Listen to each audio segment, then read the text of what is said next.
Powerful plug के साथ अपनी वायर को जोड़ें, तो वो पावरफुल प्लग तो गुरु ही है, क्योंकि उनके पास वो पावर बैंक है। कुछ चीजें ऐसी हैं संसार में जो हम बिल्कुल बिना यूज किए दूसरे को दे सकते हैं। आप कोई पेन लाए मार्केट से खरीद के, अभी आपने उसको यूज नहीं किया, आप दूसरे को गिफ्ट कर सकते हैं। आप कोई वस्त्र दूसरे को बिल्कुल फ्रेश बिना यूज किए गिफ्ट कर सकते हैं। संसार की सारी वस्तुएं ऐसी हैं जो आप खुद बिना यूज किए दूसरे को दे सकते हैं, लेकिन आध्यात्मिकता, योग की शक्ति, ज्ञान की शक्ति, करुणा प्रेम की शक्ति ऐसी है, जब तक हम खुद प्रयोग ना कर ले हम दूसरे को दे नहीं सकते।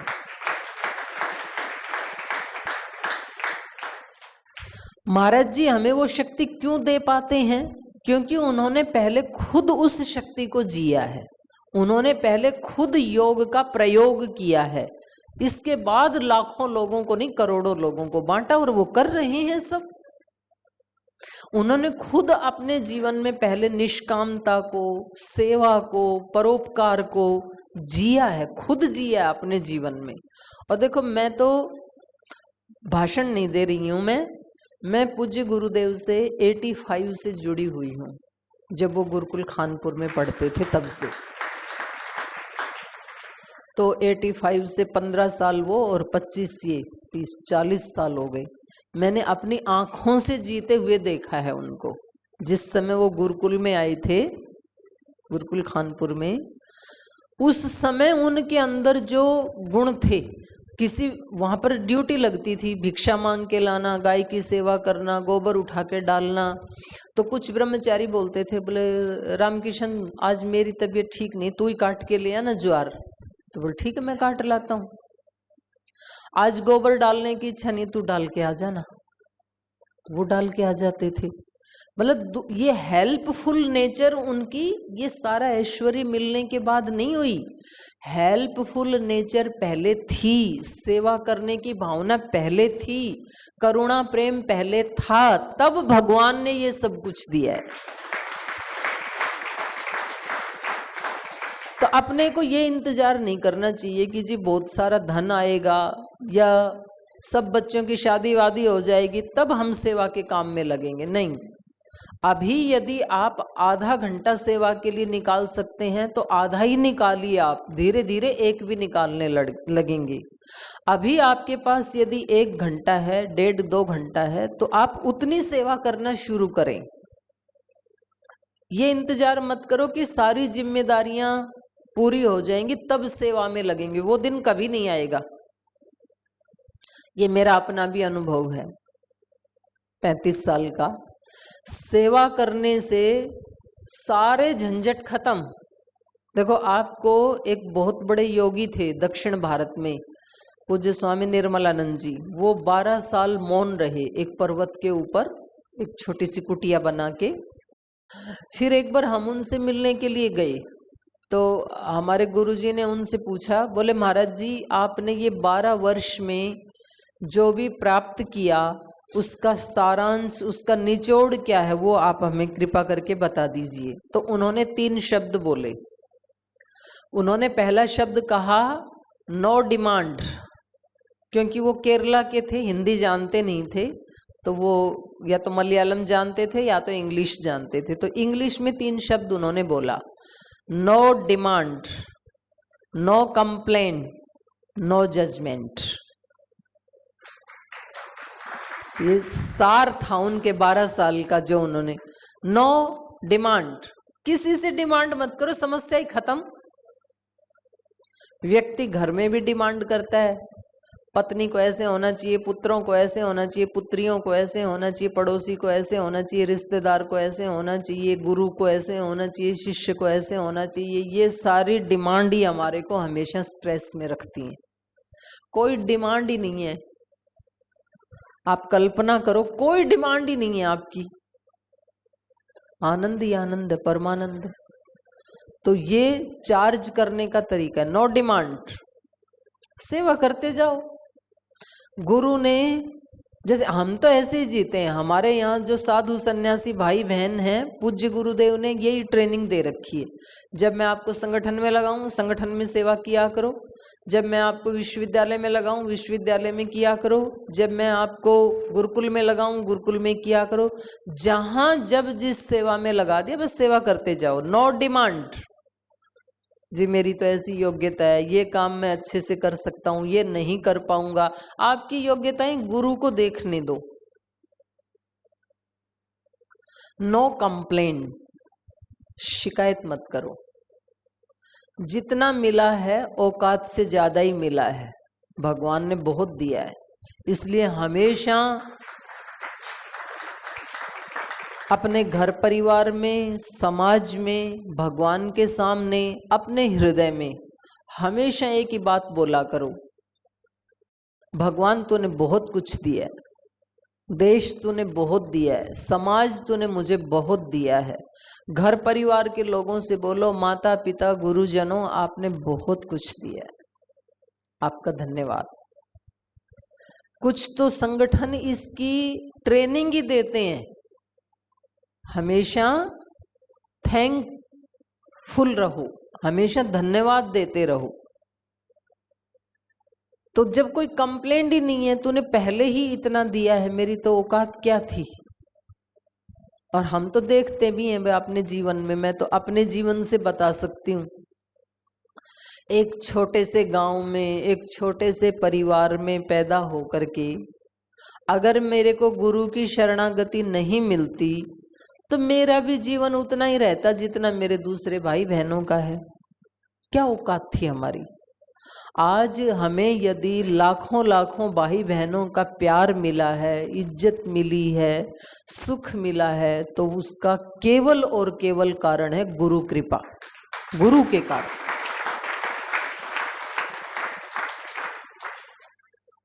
तो हमेशा एक धन्यवाद के भाव में रहना, ग्रेटिट्यूड के भाव में रहना। तो no complaint, no demand, no complaint, no judgement. हर चीज को जज मत करो, क्योंकि हमारी बुद्धि अभी बहुत निचले स्तर की है। हमारी बुद्धि परिशुद्ध नहीं है। योग दर्शन में 7 प्रकार की बुद्धि बताई है। 7वें प्रकार की जो बुद्धि होती है ना, ऋतंभरा प्रज्ञा कहा है जिसको योग दर्शन में, उसमें चीजें ठीक ठीक दिखती हैं। हमारी अवस्था तो 3 में रहती है, क्षिप्त विक्षिप्त मूढ़। एकाग्र भी नहीं है हमारी स्थिति। तो मूढ़ता में चीजें उल्टी पुल्टी ही दिखती हैं, उसमें तमस की प्रधानता होती है। क्षिप्त अवस्था में रजस प्रधान होता है, चंचलता होता है, इंद्रियों में चांचल्य होता है। विक्षिप्त में अप डाउन होता रहता है, उसमें सत्व की प्रधानता रहती है, लेकिन बीच बीच में वो डिप मारता है, सत्व रज और तम को भी ग्रहण कर लेता है। तो हम कैसे ठीक जजमेंट कर सकते हैं किसी व्यक्ति का, किसी वस्तु का। और हमारी आदत ऐसी बनी हुई है, जैसे यहाँ पर 5-6 फोटो लगा दें ना, एक ट्रंप की, एक पुतिन की, एक मोदी की, अमित शाह जी की, राजनाथ जी की, ऐसे 10 फोटो लगा दो। फिर आपसे पूछें हाँ भाई इनके बारे में कुछ बताओ, 10 जजमेंट दे देंगे एक के बारे में, ये ऐसा, ये ऐसा, ये ऐसा, ये ऐसा, ये ऐसा। समाज का नक्शा रखे भाई, समाज में ये मास्टर कैसे होते हैं, मास्टर ऐसे होते हैं। वकील कैसे होते हैं, वकील ऐसे होते हैं। महिलाएं कैसी होती हैं, महिलाएं ऐसी होती हैं। पुरुष कैसे होते हैं, पुरुष ऐसे होते हैं। हम तुरंत जजमेंट दे देते हैं 1 मिनट में किसी के बारे में। आर्य समाजी कैसे होते हैं, ऐसे होते हैं। पौराणिक कैसे होते हैं, ऐसे होते हैं। शंकराचार्य कैसे होते हैं, ऐसे होते हैं। 1 मिनट में किसी का जजमेंट मत करो, क्योंकि हर जगह उच्च कोटि के, मध्यम कोटि के और सामान्य कोटि के लोग होते हैं। सब जगह, घर परिवार में भी, समाज में भी, संगठन में भी, उसको स्वीकार कर लो। कुछ लोग होते हैं जो बहुत ऊंची चेतना के लोग होते हैं, सब जगह होते हैं, विदेशों में भी होते हैं। कुछ लोग होते हैं मीडियम, हम भी किसी का बुरा ना करें, हमारा भी कोई बुरा ना करे, मध्यम कोटि के, कुछ होते हैं सामान्य और कुछ होते हैं अति सामान्य।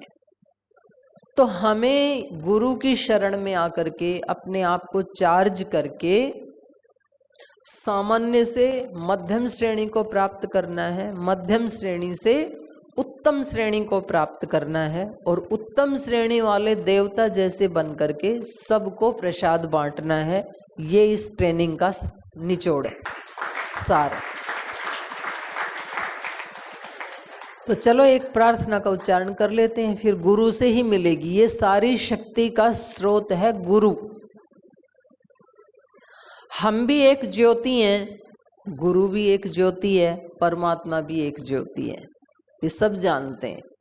शरीरों की आकृतियां अलग अलग हैं, आत्मा किसी की भी अलग नहीं है, एक ही ज्योति जल रही है। एक दिव्य ज्योति से अनंत दीप जल रहे, कौन लो बुझा सके आंधियों में जो जले।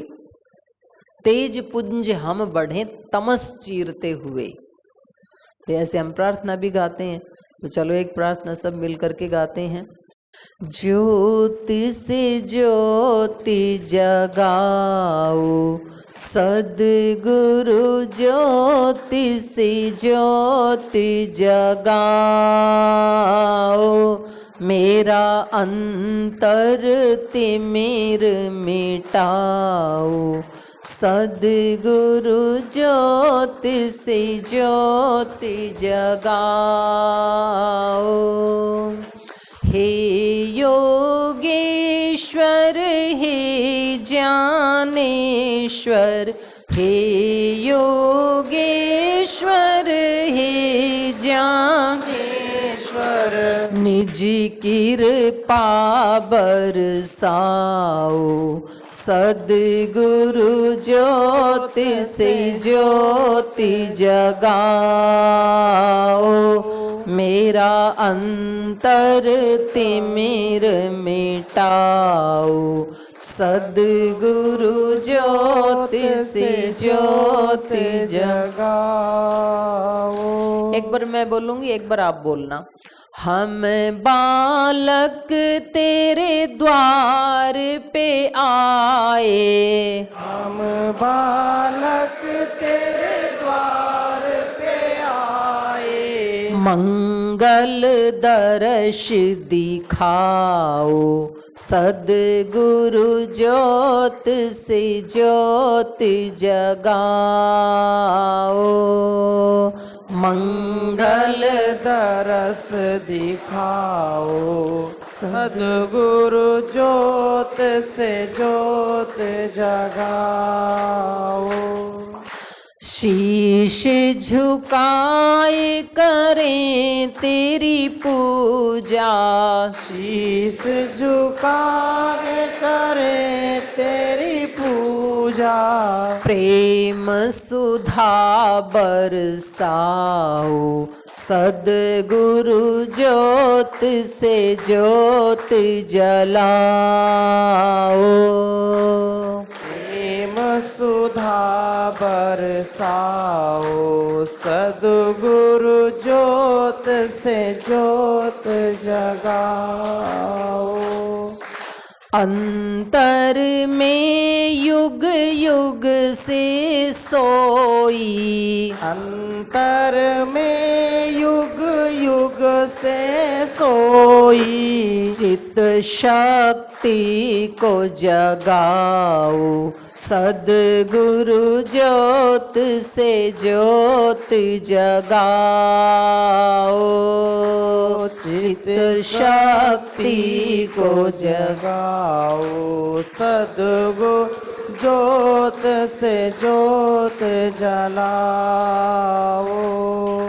सांची ज्योत जले हृदय में, साची ज्योत जले हृदय में। सो हम नाद गुंजाओ, सद्गुरु ज्योत से ज्योति जगाओ।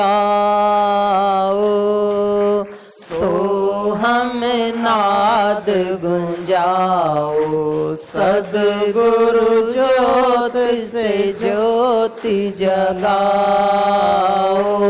मेरा अंतर तिमिर मिटाओ। सद्गुरु ज्योत से ज्योति जगाओ, मेरा अंतर तिमिर मिटाओ। सद्गुरु ज्योत से ज्योत जगाओ, ज्योत से ज्योत जगाओ,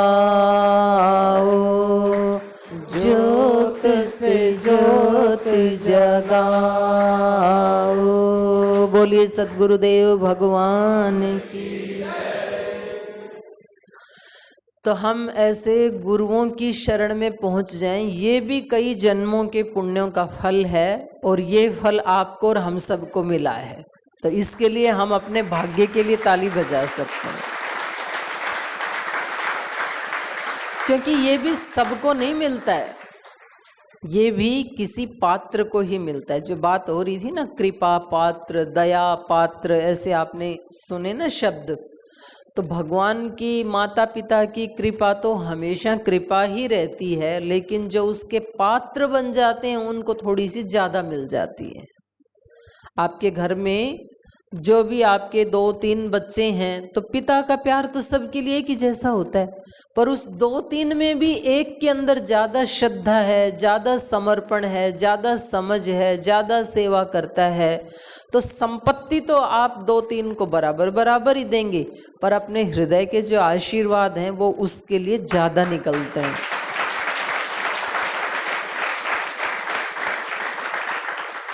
तो देखो भाई, भगवान के पास, गुरु के पास तो अनंत है। जैसी जैसी हम पात्रता बनाते जाते हैं, देखो गुरु कोई शरीर का नाम गुरु नहीं है, उस शरीर के अंदर जो आत्मा है और उस आत्मा के जो गुण हैं उसका नाम गुरु तत्व है। अब वो गुरु तत्व कब प्रकट होता है, अभिव्यक्त कब होता है वो गुरु? बोल जी, जब मंच पे आते हैं तो अभिव्यक्ति होते हैं? नहीं, मंच पे आते हैं, एक ही जैसा बोलते हैं, एक जैसा ही दर्शन होता है, फिर भी सबको लाभ अलग अलग होता है, एक जैसा नहीं होता है। कक्षा में टीचर एक ही जैसा पढ़ाता है, एक ही टीचर है, लेकिन सब विद्यार्थियों का रिजल्ट अलग अलग होता है। माता पिता सब बच्चों की परवरिश एक ही जैसे करते हैं, एक ही जैसा खाना खिलाते हैं, एक ही जैसा इन्वायरमेंट देते हैं, लेकिन सब बच्चों की किस्मत और भाग्य अलग अलग होता है। तो हमारे अंदर गुरु तत्व तब अभिव्यक्त होता है जब हम शिष्य बन जाते हैं। शिष्यत्व अभिव्यक्त होगा तो गुरु तत्व अभिव्यक्त होगा, नहीं तो हम भी एक मनुष्य और गुरु भी एक मनुष्य। गुरु की महिमा क्या है जो हम अब प्रार्थना कर रहे थे ना, ज्योत से ज्योत जलेगी कैसे? जब हमारा शिष्यत्व अभिव्यक्त होगा तब गुरु तत्व प्रकट होगा। आपको एक उदाहरण देके बताती हूँ। आप जब 5-10 वर्ष के थे तब भी वही व्यक्ति थे, फिर 20 साल के जब हुए, 25 साल के हुए, शादी हो गई तब भी वही व्यक्ति थे, फिर 30-35 साल के जब हुए, आपको कोई बच्चा पैदा हुआ तब भी वही व्यक्ति थे, फिर आज किसी को, बेटे को बेटा हो गया, बेटी को बेटा हो गया, दादा नाना बन गए, तब भी वही व्यक्ति हैं, कोई चेंज नहीं है ना। लेकिन आपके अंदर पति तत्व कब अभिव्यक्त हुआ, प्रकट कब हुआ? जब शादी हुई। शादी से पहले नहीं होता है वो। आपके अंदर पिता तत्व कब अभिव्यक्त हुआ? जब संतान पैदा हुई। जब तक संतान पैदा नहीं होगी वो इमोशंस पैदा नहीं हो सकती हैं। कोई बहन जब माँ बनती है तो अलग तरह की इमोशंस पैदा हो जाती हैं और प्रकृति भी उसको सहयोग करती है। माँ के स्तनों में तब दूध आएगा जब बच्चा पैदा होगा, उससे पहले नहीं आएगा। वही खाना खाती है, पहले भी और बाद में भी। तो आप पिता तब बनते हैं जब पहले बच्चा पैदा हो जाता है। जब बच्चा पैदा हो जाता है ना, तब कोई दूसरा व्यक्ति आपको कहता है कि आज तो आप पिता बन गई, और आपको भी फीलिंग आती है कि आज मैं पिता बन गया, आज मैं दादा बन गया, आज मैं नाना बन गया। तो बिल्कुल ऐसे ही इधर भी है, जब जैसे जैसे हमारे अंदर शिष्यत्व पैदा होता है वैसे वैसे गुरु तत्व पैदा होता है, अभिव्यक्त हो जाता है। शिष्यत्व का मतलब क्या है? गुरु की मानी करना, मनमानी नहीं करना, ये है शिष्य होना। शिष्य शब्द संस्कृत में बनता है सासु अनुशिष्टौ धातु से, अनुशासन को मानना।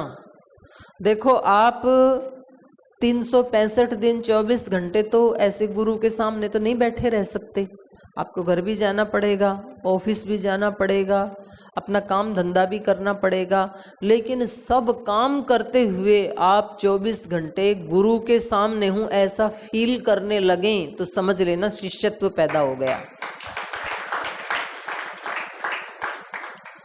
और जैसा जब ऐसी भाव चेतना होती है ना हमारी, तो गुरु हमें निर्देश देते हैं, ऐसा कर, ऐसा मत कर, कदम कदम पे निर्देश देते हैं, अंदर से प्रेरणा आने लगती है।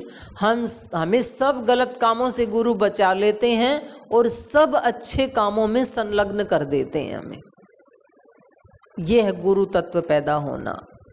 तो जब हम मनमानी नहीं करते, गुरु की बात मानते हैं, जब हमारा हृदय श्रद्धा से भरा हुआ होता है, सेवा करते हुए कोई अहंकार नहीं होता है हमारे अंदर कि मैं हूँ इस जिले में, मैं हूँ तो ये 4 कक्षाएं चल रही हैं, मैं ना हूँ तो यहाँ तो कोई काम करने वाला नहीं है, ये शिष्यत्व को दबा देगा। मैं निमित्त बन गया, ये तो सब गुरु कृपा से हो रहा है, भगवत कृपा से हो रहा है, मैं तो इसी मोहल्ले में ही पैदा हुआ, इसी जिले में, इसी गांव में ही पला बड़ा, जवान हुआ, बुजुर्ग हुआ, मेरी बात तो कोई नहीं मानते थे। तो जैसे जैसे हमें गुरु की सन्निधि मिली तो हमारी बात पूरे जिले वाले भी मानने लगे, प्रांत वाले भी मानने लगे। तो ये विनम्रता बनी रहनी चाहिए। तो ये है शिष्य तत्व पैदा होना। जैसे जैसे विनम्रता, श्रद्धा, समर्पण, भक्ति, सेवा, करुणा, पुरुषार्थ, यही तो गुरु के गुण हैं, इन्हीं के कारण तो गुरु बने वो। ये जैसे जैसे हमारे अंदर आने लगेंगे तो गुरु की कृपा भरपूर मिलने लगेगी हमें। तो जो एक भाई साहब कह रहे थे ना, हम तो झोला लाए थे अपना खाली और भर के ले जाएंगे, तो हम भी यही चाहते हैं कि आप यहाँ पतंजलि से जाते हुए पूरे माला माल होकर के जाएं। तो माला तो सबके गले में दिखाई दे रही है, और माल 4 दिन से आप ये जो बड़े बड़े गुरुजनों का प्रसाद ले रहे हैं, ये माल है, तो आप माला माल हो चुके हैं। अब बस अगली बात ये है कि ये माल ले जा करके खुद नहीं खाना और अलमारी में भी लॉक करके नहीं रखना। जब किसी तीर्थ स्थान पे जाते हैं, बद्री केदार आदि जाते हैं, वहां से थोड़ा सा भी प्रसाद लाते हैं तो क्या करते हैं? सबको बांटते हैं, थोड़ा थोड़ा बांटते हैं सबको। और भावना ये होती है जितने ज्यादा लोगों को मिले प्रसाद देवता का, उतना हमें पुण्य मिलेगा, उतना हमने उन लोगों का फायदा कर दिया घर बैठे बैठे। तो यहाँ जो कुछ भी हमने सीखा है उसको बांटना जा करके। देखो संगठन में जिले के प्रांत के लोग अब यहाँ तो भेज तो दिया आपको उन्होंने, जी हमारे यहाँ से हम इनको भेज रहे हैं, पर जरूरी नहीं है कि वो आपको आगे भी संभालते रहें। हो सकता है कि वो आगे पे आपसे पूछे ही नहीं, आप हरिद्वार से आए थे, क्या कर रहे हो, क्या रिपोर्टिंग है, कहाँ कक्षा चल रही है। आप उनके भरोसे मत रहना, पूछें तो बहुत ही अच्छी बात है, सम्मान तो करना ही है हमें अपने सभी वरिष्ठों का। बाई चांस कोई ना भी पूछे तो अब आप भी एक उतने ही बड़े योग शिक्षक, वरिष्ठ योग शिक्षक, एक योगाचार्य, एक अपने गुरु के प्रतिरूप शिष्य बन चुके हैं। यहाँ की ट्रेनिंग का मतलब यही होता है। तो आप स्वयं जिम्मेदार गुरु का प्रतिरूप बन चुके हैं, तो आप ज़्यादा से ज़्यादा लोगों की सेवा के लिए उनको योग से जोड़ना, योग के सदस्य बनाना, योग समिति के मेंबर बनाना, उनको प्रशिक्षण देना, उनको प्राणायाम करवाना, उनको पुरुषार्थ सिखाना, उनको स्वदेशी की भावनाएं भरना, उनको आयुर्वेद की भावनाएं भरना, भारतीय शिक्षा बोर्ड की बात बताना, ये सब उनके जीवन में आप जा कर के प्रसाद बांटना। तो दीपक से दीपक जलते जलते जलते फिर पूरे देश में दिवाली आ जाएगी। अब दिवाली आने वाली है ना, तो ये ही सच्ची दिवाली है। बाकी के दिए तो एक दिन जलाते हैं, अगले दिन बुझ जाते हैं, पर ये जो दिए हैं, अंतिम बात कह के मैं अपनी वाणी को विराम दे रही हूँ। देखो, आप किसी को खाना खिलाते हैं, ये बहुत अच्छा पुण्य का काम है, लेकिन किसी को खाना खिलाने से कितनी देर लाभ होता है? 4-5 घंटे, उसके बाद दोबारा भूख लगेगी। आप किसी को वस्त्र का दान देते हैं तो कितने दिन लाभ होगा? 6 महीने, 8 महीने, 1 साल लगा लो, ज़्यादा बढ़िया कपड़ा है तो 2 साल लगा लो। लेकिन आप किसी को योग सिखाते हैं तो कितने दिन लाभ देगा? जीवन भर नहीं, जीवन के आगे भी, अगले जन्म में भी वो उसी राह पे चलेगा। इससे बड़ा कोई दान नहीं है। ये किसी आत्मा की यात्रा की धारा को ही मोड़ देता है। तो बस आप बहुत ही अच्छे, जिम्मेदार, समझदार, ईमानदार, राष्ट्रनिष्ठ, गुरुनिष्ठ, सेवानिष्ठ भाई हैं। और जितनी देर मैं आपके सामने रही, आपने बहुत ही श्रद्धा से और बड़ी जागरूकता से मेरे को सुना, उसके लिए भी मैं हृदय से कृतज्ञ हूँ आपकी। और क्योंकि अभी मेरे को समाचार मिला, अभी मुझे तुरंत अगली सेवा के लिए उपस्थित होना है, तो आप ऐसे ही इस प्रसाद को जन जन तक बांटें और अपने जीवन को सेवा करके धन्य बनाएं। संसार से जाते समय आप तो बड़ी शांति से विदा हों, लेकिन लाखों लोग आपके पीछे रोने वाले हों, ऐसी भावना आप लेकर के जाएं। बहुत बहुत धन्यवाद।